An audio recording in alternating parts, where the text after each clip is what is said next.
This episode is sponsored in part by PTZ Optics. Why hire a camera operator when the control is in your hands? Visit ptzoptics.com for more information. And by NewTek, makers of the TriCaster TC1. Stun your viewers, not your accountant. Visit newtek.com for more information.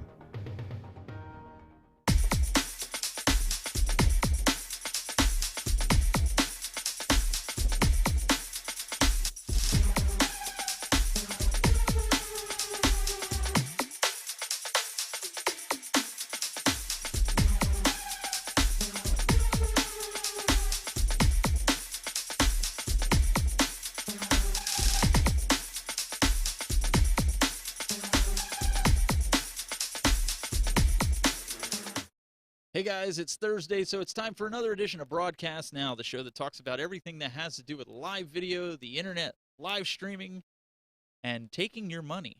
No, I'm just kidding. We have with us, as always, we've got Mr. Marty McPadden from podjam.tv. Welcome. Hello, sir. How are you? Take my money. Oh, boy. Maybe we'll see what happens today. So. Listen, audio is not important, so that's all I'm going to say right. on that. Also, we have with us is the man, the myth, and the mystery, Mr. Greg Terry. Welcome. Welcome to the program, Stephen. So I'm trying to like, Are you doing one of those bad Japanese horror flicks? It's like an old Japanese film of Godzilla. And when you've got that kind of audio delay, get ready for a great hour. Thanks, Stephen. Well, it's great to have you here, and we're already getting some comments here in the chat room. Why don't you go ahead and welcome some of the folks, since that's something you do really well. Holy moly, Stephen, thank you. I'm seeing Endless One up in here. Of course, Rainwater. He's dropping the audio is not important, eh? Okay, should be an interesting topic. He's taking care of the West Coast there in Washington State. How did you see my mini fridge, Rainwater? How are you seeing my awesome. mini fridge? Come on. Endless One Up, Cryotech, welcome. D. Santa, Hollywood Polo, Adam Cow with the big sup, gentlemen. And that's just over on YouTube. Let me jump over here for a second, Stephen. I also saw Lindsay here somewhere, as always. And Cryotech, he's having some fried fish with some fries. Not bad. Looking forward to it. Hopefully we're a good compliment, and we'll continue talking to you guys throughout the night. So welcome to the program. It's going to be an awesome time dealing with some audio. Well, and I wanted to kind of bring up a little bit of a preface as to why we're going to be talking about this. Next week, we have a special guest that's going to be either in studio or remote. We're not sure yet. Talking about broadcasting in schools. So if you know any educators that want to learn how to do this, make sure they tune in next week. That's the housekeeping for right now. But the premise behind this is last week we did a show, and I don't know if you guys were paying attention, but all of a sudden in the middle of the show, there was some crackling and garbling, and I'll be the first to admit, listen, sometimes things happen. And we didn't understand it because it sounded fine to us. But our community manager, Brad, he's like, guys, he's messaging me and Marty going, guys, it's crackling. Something's going on. And after the show, when we went off the air, we were trying to figure out like what happened, right? We went on and the guys hung on for a little bit afterwards, and I started, trying different things, rebooting vMix, trying, anything. Here it was the TriCaster. We had to go out of the session is what it's called, and go back into it. But then Greg says, you know what? You've got some other issues that we need to iron out. He says, I'm going to come over. And he overhauled all of my settings. And I'll let him talk a little bit more about, a little bit what he did on it. But needless to say, it needed some work, right? It needed a full surgery. I mean, this was basically a system that was on life support. So I am very thankful to the Tech Buzz for flying me into the Hubbard, Ohio International Airport. And on an emergency basis, we rolled over and we performed a CPR event in the audio studio of the Wizard of Broadcasting, and he's now the Wizard of Audio. So yeah, it was, and we'll talk about it more as the program goes, but here's the deal on audio in a nutshell. This is Audio 101.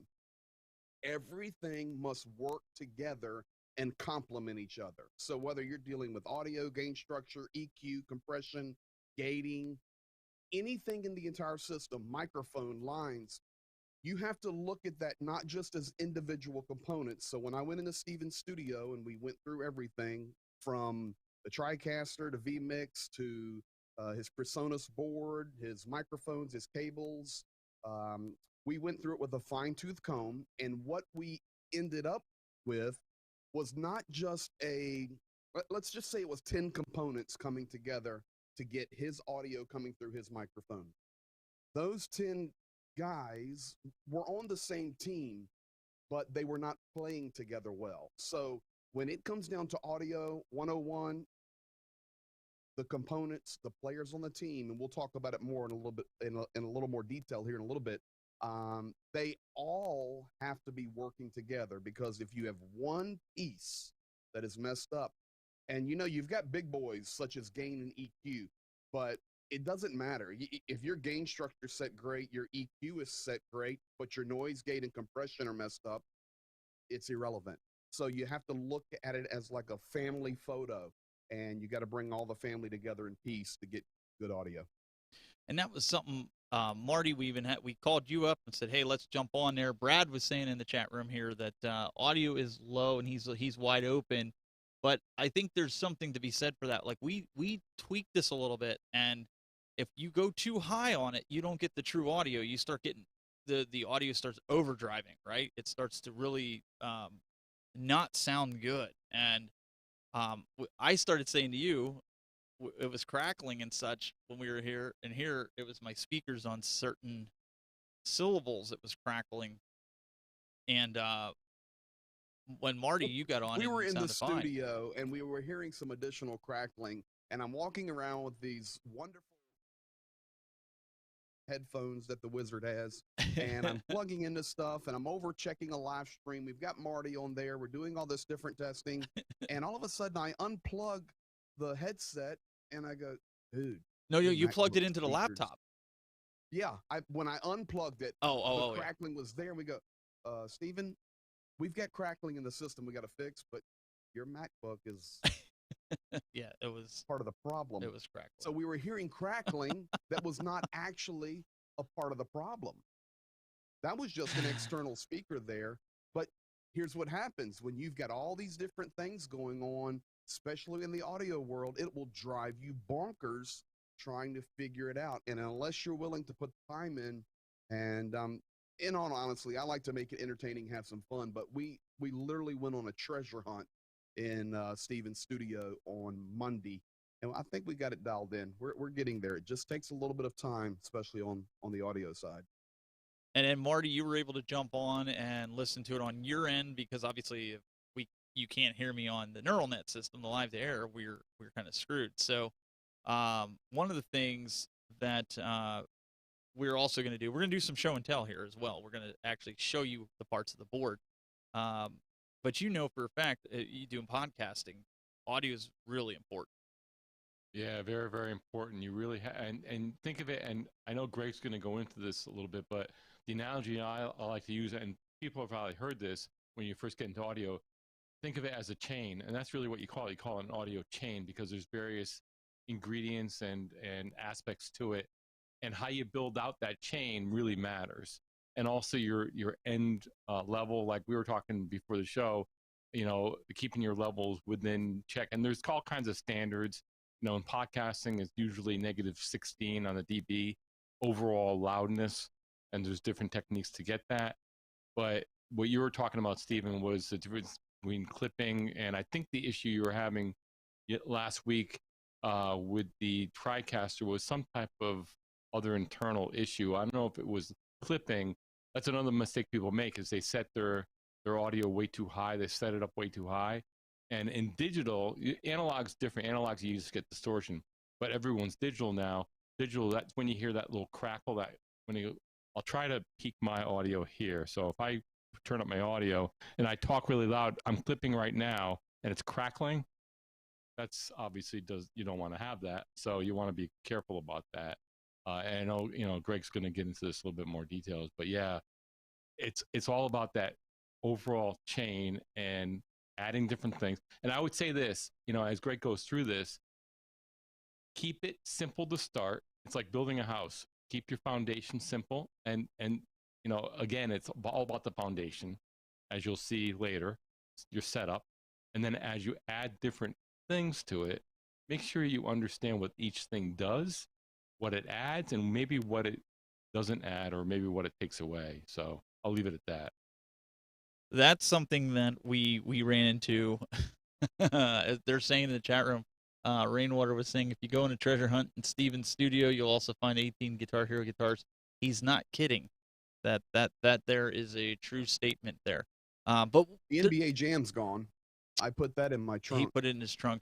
Yeah. But there's a lot of things in my studio that the audio routes through, not just the TriCaster. I mean, it's coming from the board. So one of the big things that you had to do is kind of, well, you haven't used my Personas in a long time. You used the Behringer X32 at the church. Yeah, I was delivered from Personas about 6 or 7 years ago, and I've not went back to that. Personas is good stuff, but next thing we're going to do is we're going to update Steven's board and system there on the audio side with my guy, Chris, and we'll get him on here in the future. He's a master when it comes to audio. But yeah, we had to go on a hunt.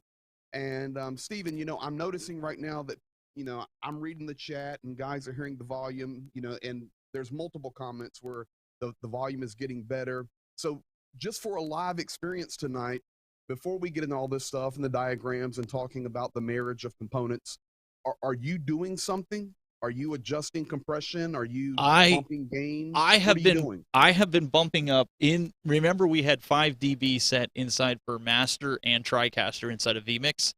Yes, I sir. bumped them from 5 to 10, and I hope there's not any kind of issues with that on the live stream. But the audio should be significantly different if people are wondering if it's getting louder. I think you're getting there because you're getting lots of good comments. So here's the deal. You guys have watched Steven, you've watched Marty for years. These guys are pros. I'm new to the community and enjoying every minute of it. The equipment is there. The gear is there. The experience is there. The expertise is there. Even if the expertise is not there, for example, on audio, we know who to get in touch with to get the information or the help needed. So you've got that good community, and I'm also looking here at the chat for, the community that we are building and re-grooming this Broadcast Now experience. So what I'm seeing and what you're seeing is even right now in a live broadcast, we're able to do some tweaking on the audio. And what's cool about that is Steven knew where to go tweak even during the live stream. So he threw it to Marty. He's over adjusting audio. I'm reading the chat and you guys are going, hey, we're getting there. We're getting there. So we appreciate that. But here's the deal. You got to know your equipment. And just like Steven was talking about, honestly, I mean, I think a treasure hunt is the best way to describe it. When we got there and started diving into Steven's system, you literally have to start from ground zero. And that was all the way down to physical cables. We were looking to find the issue. And in audio, here's the deal. Never panic. Never panic. Because it is going to be a logical solution in the end. If you are a musician, a broadcaster, a streamer, whatever it may be, and you have a problem. I lead worship at a church. I travel a lot. I'm a piano player, jazz musician, all this stuff. And when I'm traveling and we have an issue with audio, we never panic. I've trained the guys. Panic is the enemy. This must be logical. And you have to know your system where you can start going through the checklist. With Steven's system, we created our own checklist and we went from ground up. So whatever your system is in your home, your business, your studio, if you're on the professional level or you're on the growing level, as you add equipment, Right. learn that equipment, especially on the audio side. It's very, very important. Well, and that one of the first things that you asked me when you got into the studio was, okay, I need to know your layout. I need to know from the mixer, where does the audio go? And then we, of course, we came over to the TriCaster. I showed you where I had my settings for that. And you're like, nope, put it at 0. Then you said, where does it go after the TriCaster? We said it went over to the vMix machine. And you were like, okay, where's that set at? And I was like, I don't know, -15. I'm just throwing that out there because I don't remember what it was. Right. And you're like, put it at 0. You had me go back to 0 for everything, so that way you could start from the board and start pulling out everything that needed to happen. And guys, if you're sticking around here, I want you guys to stick around, because if you've thought about buying an audio mixer, but you've been kind of a little bit on the scared side about how it works, we're going to walk through it. We have a diagram here that I'm going to be drawing on and all this other cool stuff, showing you how this works between Greg, myself, and Marty. We're going to walk you through it so you understand if you want to get a mixer. I don't care what platform you're using. If you're using a free platform, OBS, vMix, Wirecast, whatever it is you're using, we want to help you understand how the mixer works. And between the three of us, like I said, I know enough to be dangerous. I can make sound. But Greg can teach you how to EQ, go through stuff like that. Marty can talk to you about all different parts of the board as well. So we'll give you an overview of how this works. So if you're looking to buy a mixer, we can help you learn how to do that. And I think, what would you think, Greg? You know, your first time you look at a board, you're kind of like, oh man, where do I start, right? Yeah, well, throw that image back up there for me, Stephen. Absolutely. So here's the deal, guys.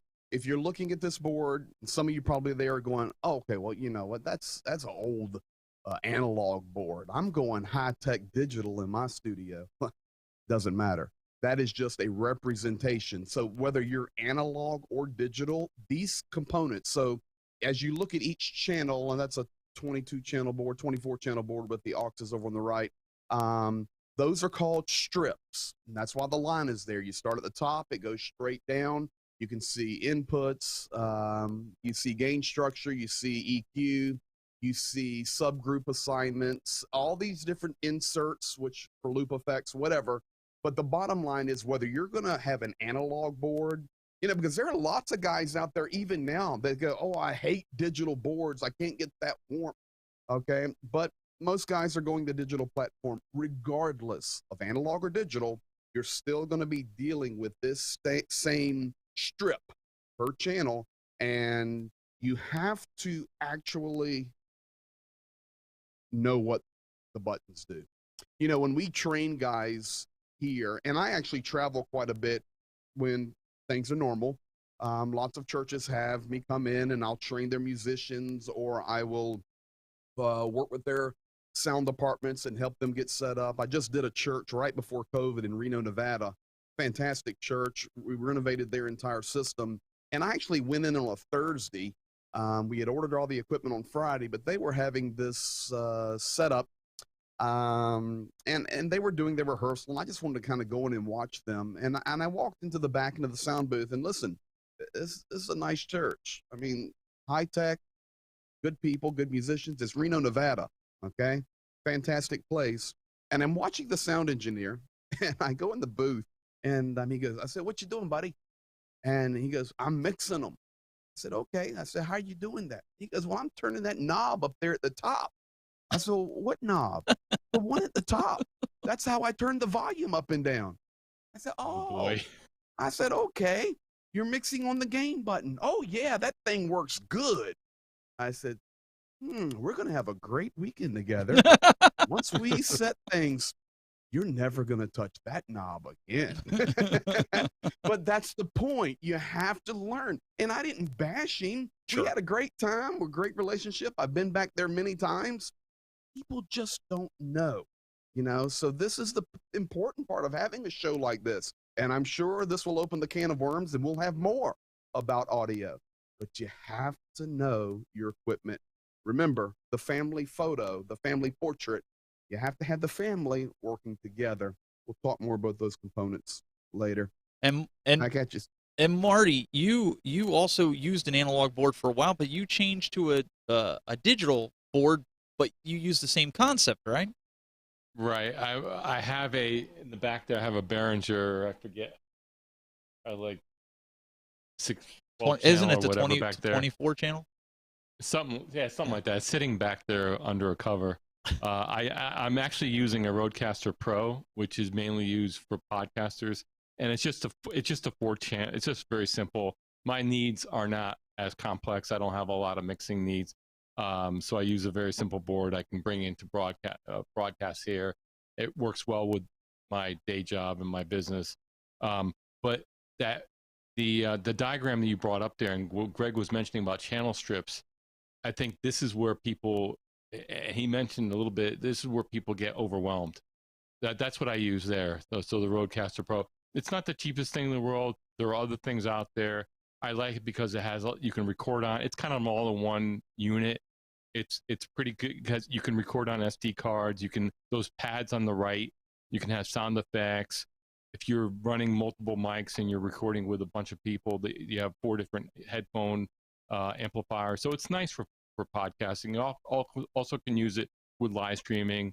The thing I like about it is you have analog out for audio, and you also can output it as, in fact, the price went down.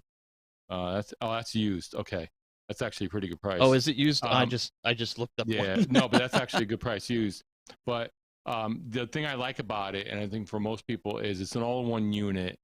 It sits right on the desk, and you have the analog out, and also you have USB out, digital out, meaning that you can put it into a computer. So it's really set up well for podcasting, for live streaming. But getting back to that diagram that you had up of the traditional mixer, I think a lot of people get intimidated by that because they see all these knobs and buttons and look at it as an overall thing. What am I going to do with all these buttons? And they think of the buttons all as individual things. And Greg did a really good job as far as describing really what you're looking at there is you're looking at a series of channel strips. So really break it down to just that one strip for that one input and know what each section does. And even that'll break it down and make it a little less intimidating. And as I think Greg's probably going to go through that, where you have you'll have the insert section, you'll have the gain section, you'll have it. Most boards have some type of EQ, maybe a 3-channel EQ.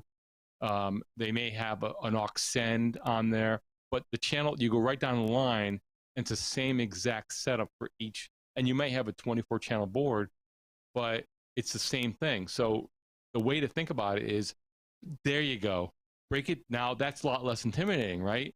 I mean, that's really what a mixer is. It's just that one strip multiplied by how many channels you have. So you have the last thing you have is people are familiar with the fader, and it has a little indentation there for unity, and we'll get into that.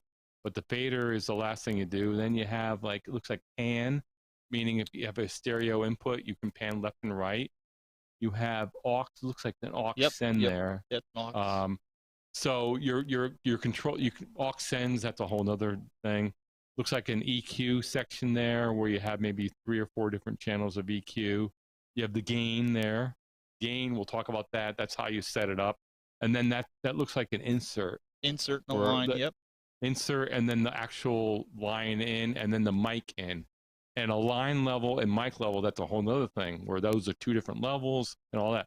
But I like how you did that there. Looking at it like that, I would think for even the most beginner, it's a lot less intimidating. And that's really all a mixer is a series of channel strips.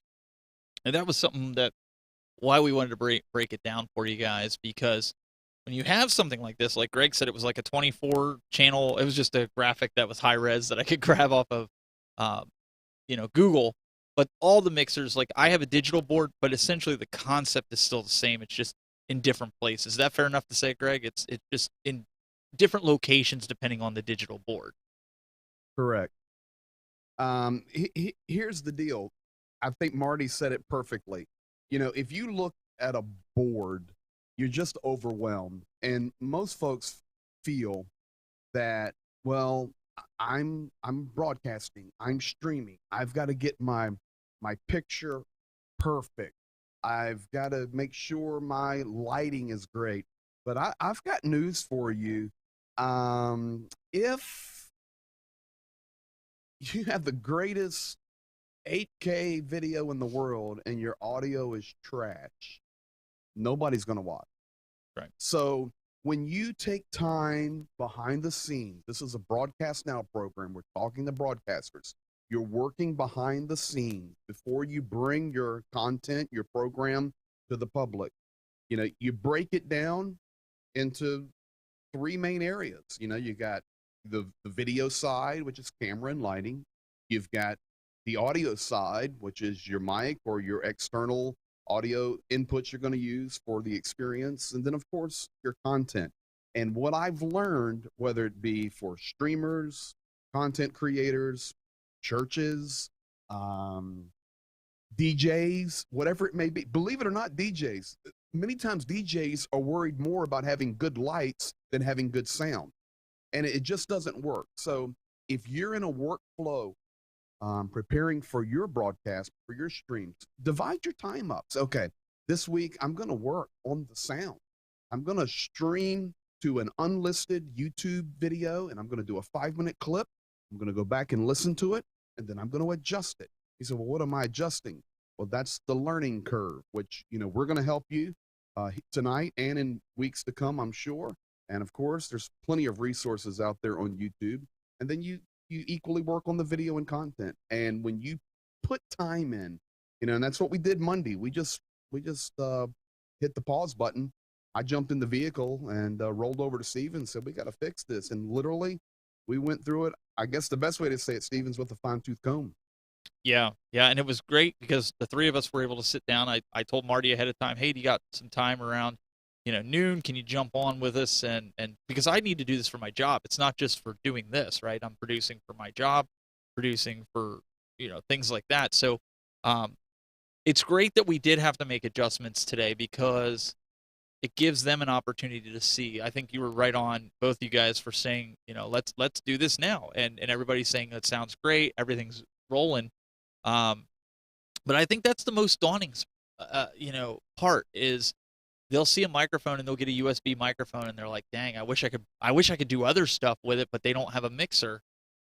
And just because you have an expensive microphone doesn't mean your sound is going to sound that good. I mean, my sound, if you listen to my sound last week, my audio, and then listen to what Greg did to my microphone this week, it sounds tremendously different. You can hear the proximity effect.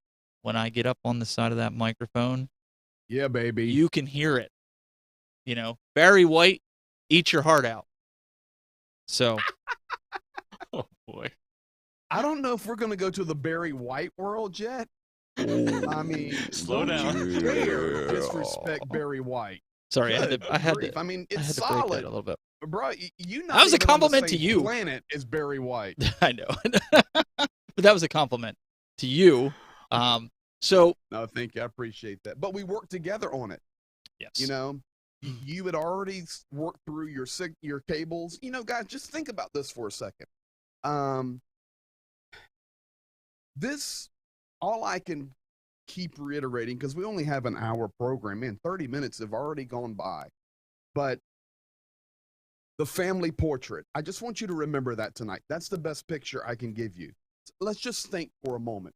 This gain structure that we're talking about. So in a nutshell, gain structure on your audio is the level that you set where all of your peripherals work together perfectly to give you the proper signal flow to get to your output. That's what it is. It is a working together. So on Steven's setup, he not only on that PreSonus board had gain structures that were, is it okay to be honest? Just you throw it out there. Go ahead, because for it. Okay. Well, before he says incorrect. that, nobody taught me audio. Okay. I just did it. I watched YouTube videos. I learned from different people, and I did it. And you even said it was bad, but it wasn't as bad as some of the things that you've seen. Like, I actually made it work for as bad as it was. Oh, it was great, man. I mean, it wasn't great. It was okay. It was okay. It was okay. But Steven, you've got so much going on You know, Yeah. it's hard for you to focus that time on that audio. So you say, hey, man, can you come over and help me?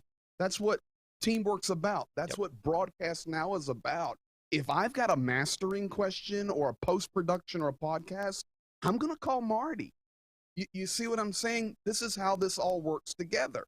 Yep. So I went over there, and the first thing I looked at was your gain structure was completely wrong. Number two, and this is a pro, guys. This is the wizard. Well, wait. Talk about when you say the gain structure was wrong.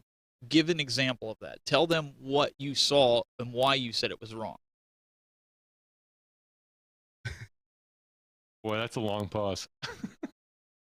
Well, he's trying to be Okay, nice so about on the it, but back just of a Personas board, go with it. in general. Yeah. On the back of a Personas board, you have a master gain. Okay. Stephen was treating that as a volume knob. In all honesty, trying to get the gain out he needed, and he was doing what anybody normally would do. Oh, I need to increase the whole volume. Let me just go on that back and turn that master up. But what it was doing was it was destroying, honestly, the entire gain structure of the entire board. So I saw that his entire master gain coming from the Personas was way too hot. You say, well, he wasn't getting enough signal. Well, he wasn't getting enough signal because all of his gain structures from the master gain coming out from the Personas, then there it is, then married to the individual channel strip gains were all out of whack. So what was actually happening was Stephen was getting an over processing coming out, and then he was trying to hit enough signal to his microphone, which actually would never give him enough gain anyway, because that micro, what is it, the PR40? Yes. It needs a cloud lifter. I'm using an SM7B. Don't even connect it if you don't have a cloud lifter, because all you're going to do is beat your head against a concrete wall trying to get enough gain out. So remember, I'm going to ask the question: Family what is a portrait. cloud lifter? Okay, so a 'Cause cloud I know lifter. people are asking that. Yep. Yeah. Okay. You talk, I'll pull it up. Yeah, go Yeah. ahead and pull it What up, does that Steven. do? So a I know cloud you know, lifter is Greg. basically a box, and here's your signal flow. Here's your signal chain. You come out of your microphone with an XLR cable. You come into the cloud lifter. You come out of the cloud lifter. There it is. And you, with another XLR, go directly into your board. What that cloud lifter is typically doing is it is giving you generally a 20 dB gain increase. It's a mic activator. And on a lot of these microphones today that are used, whether it's the SM7B or the PR40, it is a completely clean, noise-free amplification, as you saw there actually on the listing, for getting enough signal for these big-time microphones to get to the board. So you have signal coming, then you have to marry it to the gain structure, which is the top button on the strip, the top knob on the strip, which for the Personas, then you also marry it to the master gain out. Now you've got your gain coming in. You've got your level coming in. Maybe some of you, let me throw this out there. You have an XLR cable, right? It's a 3 prongs. It's a balanced signal.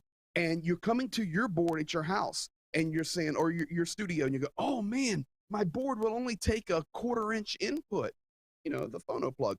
And then you say, oh, I'll go get a converter. You get a converter and you plug that XLR in that converter and it switches it to a 1/4-inch input, and you jam it in the board, and all of a sudden you go, it doesn't sound the same. Sure, anything you add to that line experience is going to limit the line signal coming through.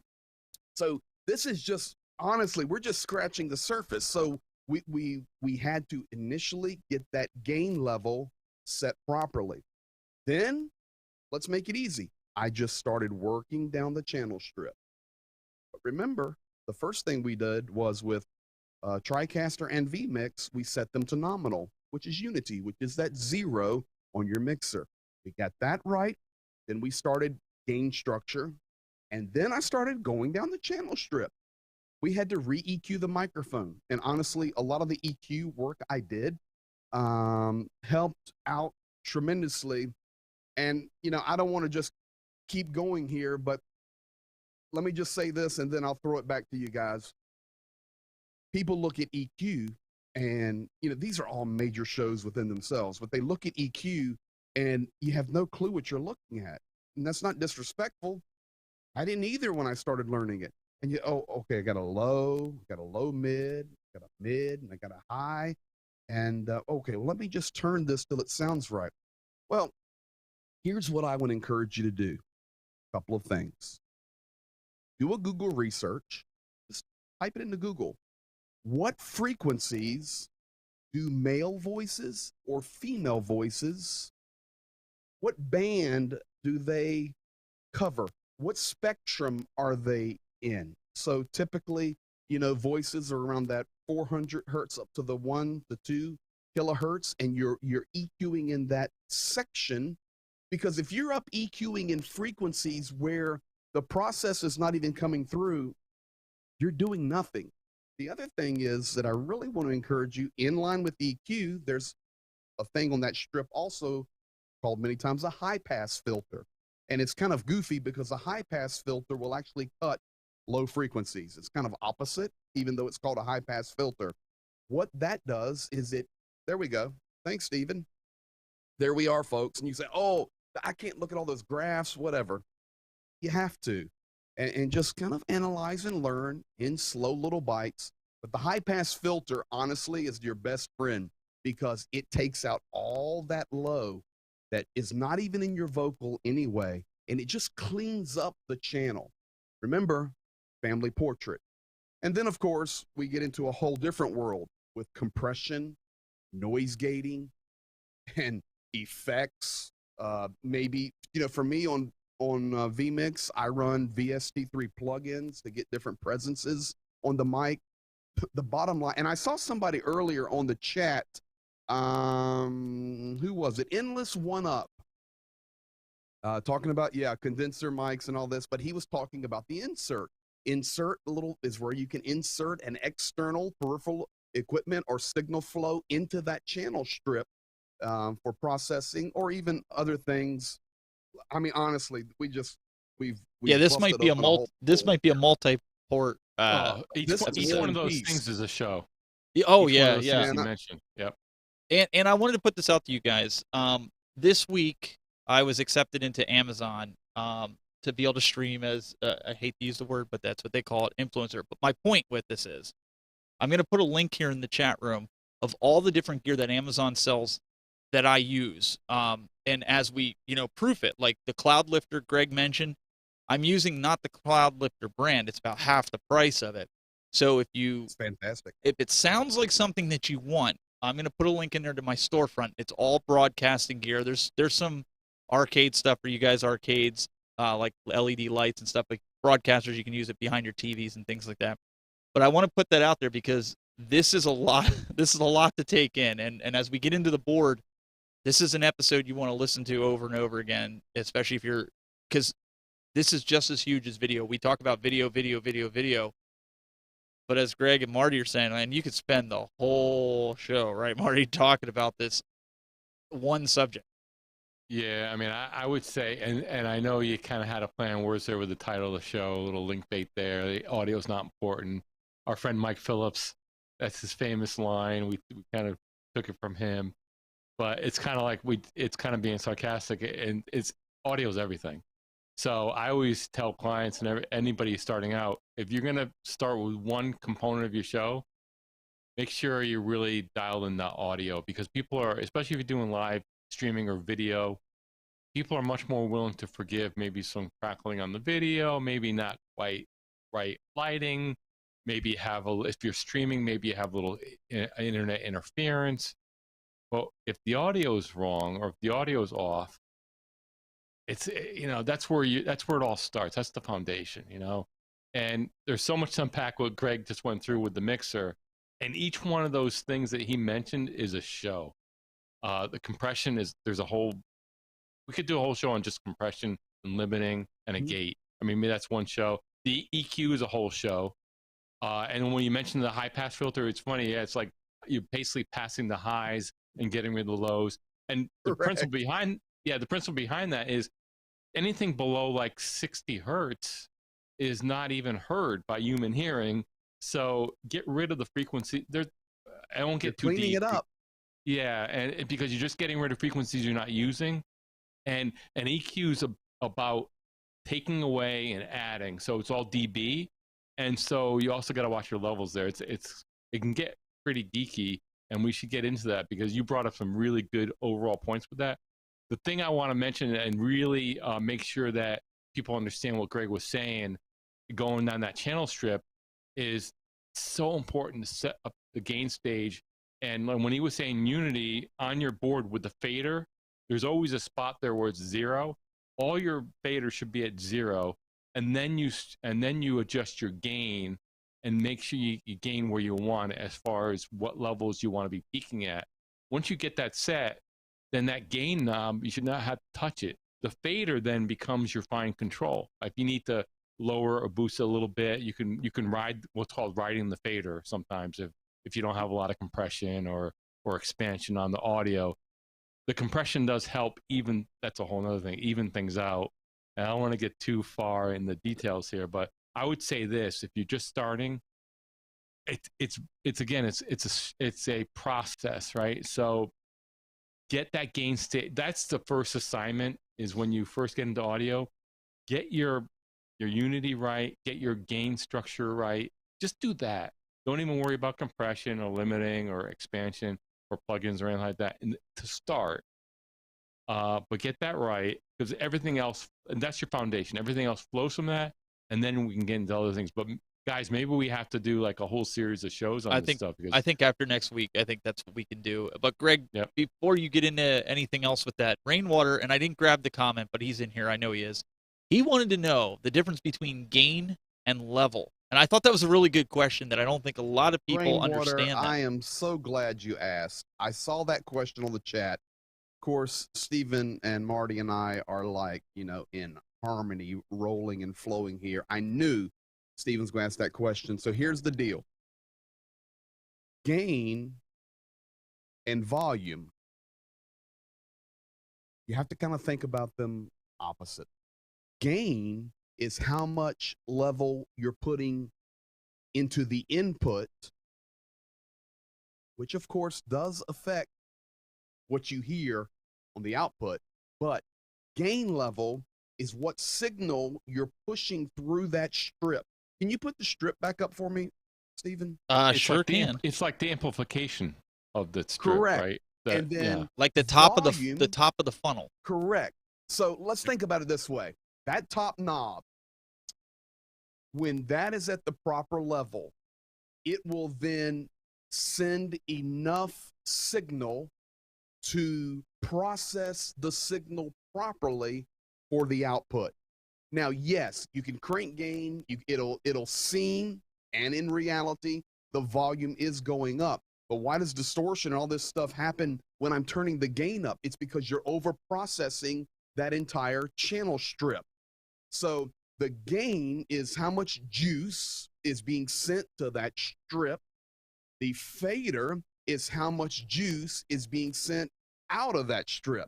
So these two things marry together. Now, for those of you, Marty was spot on. This is going to be a multi-series program here. And I look forward to it, and we'll get even some. Yeah, we'll get Chris on here to help explain it. Exactly. But let's say you're at home now and you're saying, okay, guys, this is good. Marty, you're right. I'm going to start from ground zero. I want to get my gain right. Folks, it's the best advice you could get tonight out of this hour program. Don't even worry about EQ if your gain is not right. Do not worry about compression and noise gate if your gain is not right. And you're saying, okay, how do I set that gain? Well, the way you want to set that gain is most streaming platforms right now, and this is just initial starting. Most streaming platforms right now, whether it be OBS or vMix or whatever you're using, it doesn't matter. They will have an audio mixer. And on that audio mixer, you see a meter. When I'm talking in a normal voice like I am right now, my meter is bumping right below nominal. I'm watching it. I'm clipping up to about, I'm not clipping, I'm sorry. I'm coming up to about -6 dB.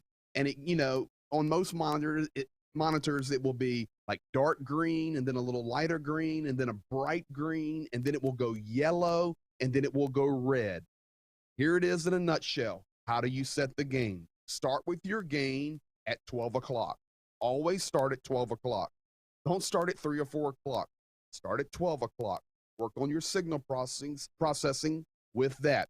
Then go into your internal software, and then you are looking at the signal that is coming into your channel strip. For me, on my vMix that I'm sending Steven over the neural net or live to air, my gain structure is perfect. I'm sending it to him. When I'm talking normally, it is giving me that bright green that is just right under nominal, -6, -4 dB. Show nominal. If I really need to get on it, like I'm getting on it right now, I'm only bumping into the yellow. You will not hear my mic distort. I mean, folks, I am ripping it now. Absolutely ripping it. And I cannot touch the red. If you see red, you're dead. Why am I not touching the red? Because my gain structure is right, and then my noise gate and my compression is grabbing it and pushing that signal, that gate back down. It's like, oh, nope, that's too much. We're not going to let you override the channel. And it gives me as a broadcaster, I want to just be gentle and easy. My gain structure is right where I know you're hearing me perfectly right now. Sure, I want you to go, hold on, what's he saying? This must be very important. He's talking really slowly and quietly. But you know, if I need to make that point and jump right on it, still didn't screw anything up.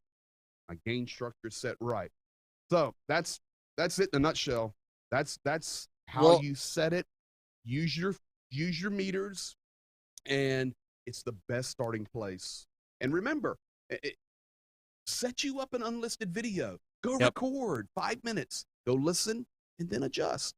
How you do it. You talked about Unity. Before we go any further, I want you to kind of finish that up with this. I drew a circle around on this board because I know it distorts when you go up there, but you could see there's like a little white box inside of this red circle that I put here, and then there's a line. I went over top of the white line, but that's U or 0, Unity or 0. Explain Unity, because right now where they have, let me get rid of my line here and my fader. Right now they have that buried.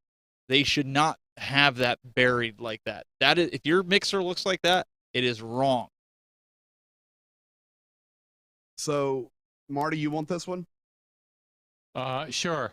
So Unity, yeah. So, Greg, you brought up a really good point. In fact, just to clarify what you were doing with the mic, since you have compression set right and all the other little good, again, we can get in the compression in another show, but you notice what Greg was doing. If you didn't have a compressor, when Greg was shouting, the dynamic range would be too much, and it would clip on the high end.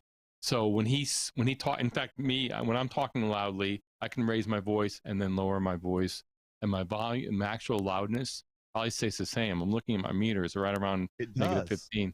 Yeah, and I can talk loud and soft, and so I have some compression on there. But that it kind of evens things out, especially with broken voices. And what it comes in handy is if you're doing a radio show or a video show where it's mostly spoken voices, that you don't need all that dynamic range on a human voice. And it has a lot of benefit, because if you're emphasizing something, at least you're not clipping. If you're clipping, then you get all distortion. But that's for another show. But the Unity is, again, go over that on your fader bar, and the mixers are a little different. There's always a marking for 0. And so you always want to start there. And what Greg was saying, as far as then you adjust your gain and each channel strip. So if you plug in, like channel 1, you plug in a microphone, so you plug in this mic, you set your fader at 0, and then you're adjusting your, and Greg, I thought said it right as far as a starting point of 12 o'clock. And then you're just looking at your meters is where you want your peaks are. So your peak, I think that's a good thing. You're peaking at about -6 on your peaks, and then maybe a little lower as far as your average. But your unity on your fader stays at 0, and just adjust that gain, and then you get it dialed in, and then that's it. And then if you need to make any kind of little adjustments, or say if you're mixing for a group and you have various people on mic and you're on the board, you do all that gains, you set it all up at Unity, you set your gains, and then if someone, maybe you don't have a lot of compression on there, and if you need to ride what's called riding the fader, meaning you have to have your hand on the fader, go up and down a little bit, that's where you make your fine adjustments during the show. And if I'm a little low, if I need to go up, I can always go up on my fader or bring it down a little bit. But I know I should be right around that 0, so I shouldn't have to move it that much if I have everything set up right. But that's when you ride your fader. Your fader is not meant to add amplification. There's no gain in the fader. It's called a fader for the reason, because it fades. It takes away. The gain actually adds power. Same thing with the cloud, when we were talking about the cloud lifter. What's great about that is that adds clean gain. There's no noise in there. So if you have a mic like this, and Greg's 7B, that is what's called gain hungry, and it's because of the dynamic microphone, there's no power to the mic, and that enables you to use it in a non-studio environment. But it needs a lot of gain because your voice is actually pushing the element manually. There's no power to it, so you need something to add a little extra gain to it, and you need clean gain so you don't get a lot of noise. Your board might also have gain too, but depending on your board, I don't know what the quality of your preamps are or whatever, but that's the value of that. And then you're starting out with gain. Then you want to keep that gain nice and clean. Everything's set, and then everything is organized and using it properly. So I don't know, you guys, they see beginners and they don't know, and they're riding that fader and they're using it like a gain, and that's not how you're supposed to be using it. Well, and Rexer threw this out here, and I don't know who wants to take this, but have you guys talked about the limiter as a tool to avoid clipping? Greg, Marty, I don't know if you feel we're going to get into that on a different show, but yes, Rexer, compression and limiter work together, and noise gate, all of these are tools, that we're all using, I'm using, but those are shows within themselves and very important. So yes, we have discussed some compression and limiting and noise gating, but here's the deal. We're going to go back to the family picture. That's been kind of my motif in just this initial episode dealing with audio. Family picture. Let me ask you a logical question here. What does unity mean? Forget audio. What does unity mean? Right. Unity means that we are in one mind, one accord. We are co-laboring together. So in the audio world, unity is when all the peripheral equipment, everything, we started with gain structure tonight, but then, board, especially back in the day of when you had peripheral equipment with EQs and compressors and whatever it may be, when these pieces are working in harmony together, where if you removed one piece from the equation, the signal flow would not change. That is the definition of unity. Makes absolute sense. So when you are working through your signal processing, you do not want your signal on your microphone or audio files you're playing to be dependent upon one piece of equipment that makes it or breaks it. That's not unity. Unity is when you're taking all these pieces of the family portrait, you're putting them together, and in harmony, all musical terms, in harmony, they're working together to give the right audio picture.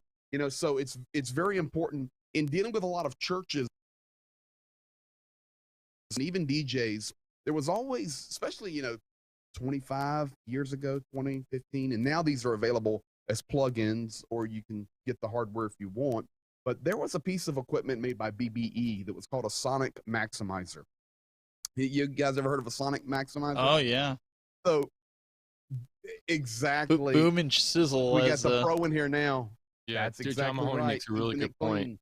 Yeah, Absolutely. about the noise floor. I can remember where churches would go out and say, okay, our sound stinks, but if we go get a sonic maximizer, we can then kind of adjust the frequencies on the sonic maximizer, boost the lows, do whatever, and we can get the experience that we want.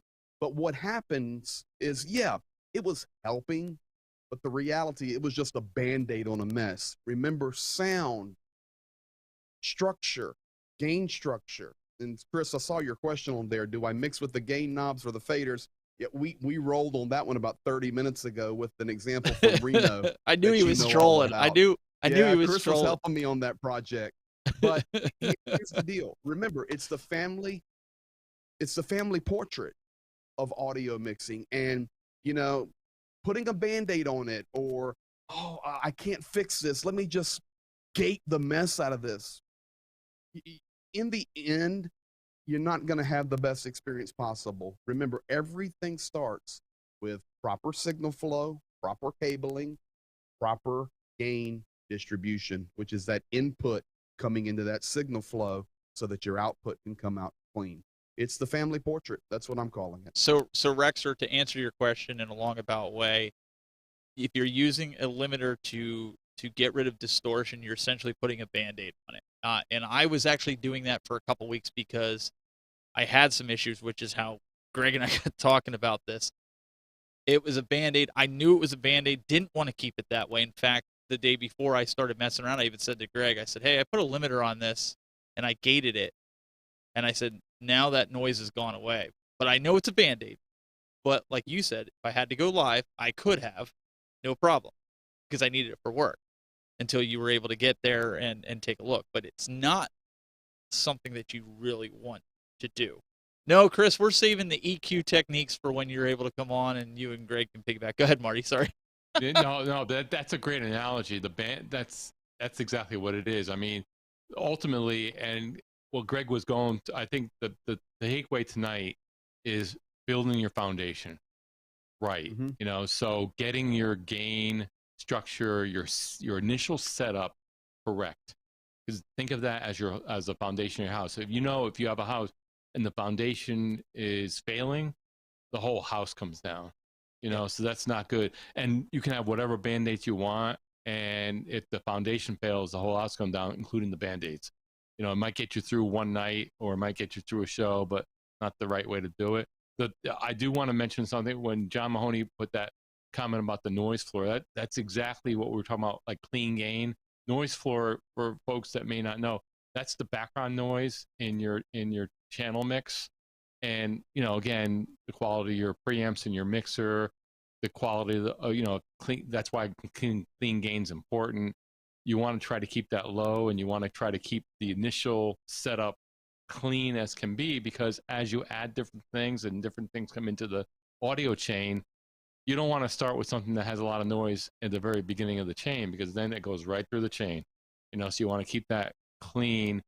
Again, different boards do it. That's why that cloud lifter is nice, because it's clean gain, doesn't introduce a lot of noise, and you keep that noise floor low.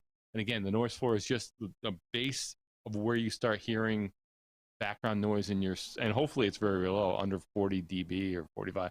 You want to keep it really low, but that's what he's referring to there. So now there was a super chat here before we wind the show down here from Console Fanboy.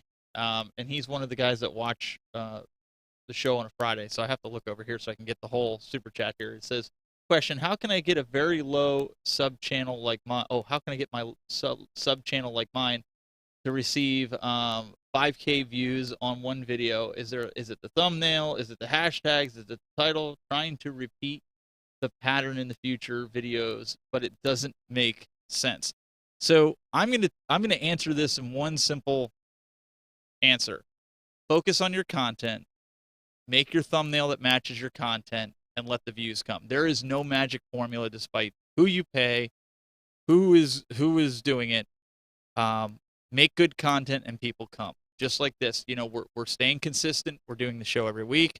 We're bringing you guys content that you can use, and the community grows. That's, you know, the views are going to continue to grow. That's the only. There's no magic formula, guys. Do you agree? Yeah, it'll consistency. Okay, Greg. No, just consistency and content, and then over time, you know, the community will develop, the audience will develop. Yeah, I think Greg says it really well. I would add also is, you know, thumbnails are nice. You know, you want to, you know, doing a nice attractive thumbnail. That's an enhancement. A nice nice descriptive title, actually describing what the content's all about. Nice enhancement. Your description, describe especially in the first few words, what you want people to know about the video. Describe what they're going to see. Nice enhancement. All these things are nice enhancements. There are no magic formula. It's no like magic secret. How do I get 5,000 views if I just do this one thing in the title? No. I think Greg and Steven both said it right. Concentrate on your content. You know, do what makes sense with the thumbnail. You know, it can be imaginative thumbnail. You go around YouTube, you can get an idea of what's going on. Make it attractive where you want to make it attractive where people want to click on it. You know, so you can do things like that. Title, you know, make it descriptive. It's just John Mahoney. Common sense. Oh man, he's getting real geeky John Mahoney. Okay, Steven, I was gonna crack open the egg, and you know what? John Mahoney's just like ripping. I was gonna say, Steven and Marty, do you want me now to really upset everybody? Because we've talked for an hour on gain structure, we talked on signal flow, we've done a good overview, and we've discovered that this is a big need, and we will do more in-depth dives. There's old John. I had to drop the mic on him last week. Oh, here we go. I gotta drop the mic on him again. Here John we go. Mahoney, boom. Folks, you can have perfect audio. You could have Midas preamps. What's the Midas preamp? Just Google it. You could have the greatest of the great. You could have the greatest audio engineer sitting beside you doing everything. But if you've got bad electricity, bye-bye. Nothing you can do to fix it, honestly. So at the Grand Foundation, John Mahoney's spot on. You want clean electricity. And you're saying, okay, what does that mean? Well, ultimately, if you're going and shooting for the stars, you want dedicated circuits to your studio where your audio is running, and that means the power line that's coming from your breaker box is only coming and supporting sound. You never plug your lights into the same, you know, circuit where you are running computers or audio. You try to separate these out. It's creating that noise floor to be completely clean. I wasn't even going to go there, but John, and that's a whole other show. We could talk about ground loops and ground loop isolators. But it's the reality. It is spot on. You can have gold in your studio. If you've got bad electricity, good luck. Well, and I'll go to Home Depot and get one of them little gray plugs. Well, and we should really, the next time we talk about audio, is also talk about adapters. I know you sort of touched on it, but we really want to talk because everybody wants to cobble things together, and I've got stories about that. But Mike Phillips was talking to me about that, and I told him I have a cell tower nearby, and you've seen it, Greg. It's only, 200 yards away. Fortunately, it hasn't affected any of my sound equipment or anything like that, but that can be dangerous too for your audio and electrical and things like that with the magnetic pole. But again, getting really nerdy and geeky. We wanted to give you guys... Well, I remember back in the day, and this company's now gone, but when I would travel to places and getting ready to play music, and I was going to this church or this place, and they go, oh, we need this little piece of equipment, and we're going to go get it for you. We'll be right back. I said, where are you going? We're going to Radio Shack. Excuse me. Radio Shack is not a musical production company. Don't you dare go to Radio Shack. I used to like it if you needed purposes. I lived in radio. When I was a kid, I lived in Radio Shack. Yep. I would go in this. Oh, I loved it, but I would go in some places, man, and they had XLR plugged into a doubler, and then into this converter and into this converter, and you had this long rabbit tail of about a foot long going into their board, and they'll go, Greg, I don't understand why it just doesn't sound good. I said, yeah, I don't have any idea. It just makes no sense.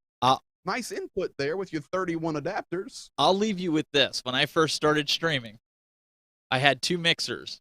It was a Samson mixer, which had like 6 inputs, and then I got this other, I think it was a JVC. And because the Samson had noise in it, I fed it into another mixer to use the effects in there to kill it, and then output that to a stream. So talk about nonsense. I didn't do anything. I just knew how to get rid of the noise, and it worked. But I had 2 mixers, and that mixer's one job was just to run the output to the stream. So believe me, when I say I cobbled things together, I've got stories where people just wanted to slap me upside the head when it came to audio, but that's how you learn, right? Hey, it's all a work in progress. Ladies and gentlemen, progress. Mr. Greg Terry from youtube.com/The Greg Terry Experience. Check him out every Tuesday and Friday. And you got a great show coming up you had a good show the other day too. I was watching that. Well, there's a lot of stuff going on, lots of stuff to talk about. But hey, guys, I hope this has been a really encouraging program for you tonight. We will get more into this in the future, but do not be discouraged. Be encouraged, because everybody can have good sound, and it's vitally important. So absolutely, guys, make sure you we're going to try to get the podcast back up and going where I can get it out there now that we've got things dialed in, but I didn't want to put it back out there until we knew. It's still a work in progress. We're still going to be tweaking things and making changes, but at least we're going in the right direction now. So we'll get it up, but make sure you subscribe to the YouTube channels of these guys and myself if you want to watch the show. Like the video, leave a comment on the video. Tell us what you need help with. That really helps us tremendously by leaving a comment even on this show and say, man, we really enjoyed this talk on audio. We hope you deep dive, or we'd really like it if you guys went into this. And even if we don't have the answers, I'll find somebody. I know enough people in the industry that I'll get them on the show. John Mahoney will probably come on anytime we ask him, and he knows a lot. So, and this time it'll have good audio. So that's something that we could do. So leave your comments. That's what we want to do this show for. If you have somebody like I said, next week, we already scheduled the guy for the school. Then the following week, we'll continue the audio talk. Like if you have educators that want to learn how to stream and what the challenges are, get them to watch the show next week. It'll be good. Marty McPadden, podjam.tv. If you need help with any kind of video and audio editing or podcasting, he's your guy. Yep, tons of work, and I want to emphasize your point about making the comments, because then we know what you guys want us to talk about. We love that, and that helps us out, and it helps you guys out too. We want to cover things that'll help you do better productions.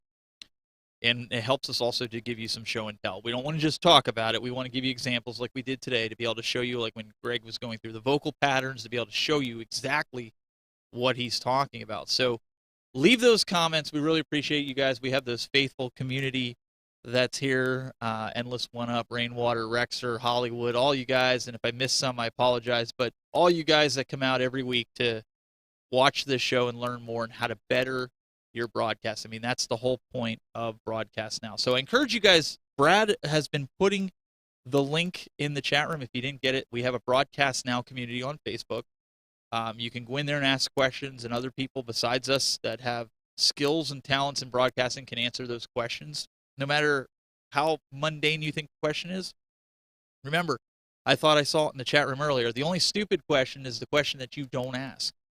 So if we can help you in that fashion, that's what we want to do. So, guys, until next time, keep buzzing.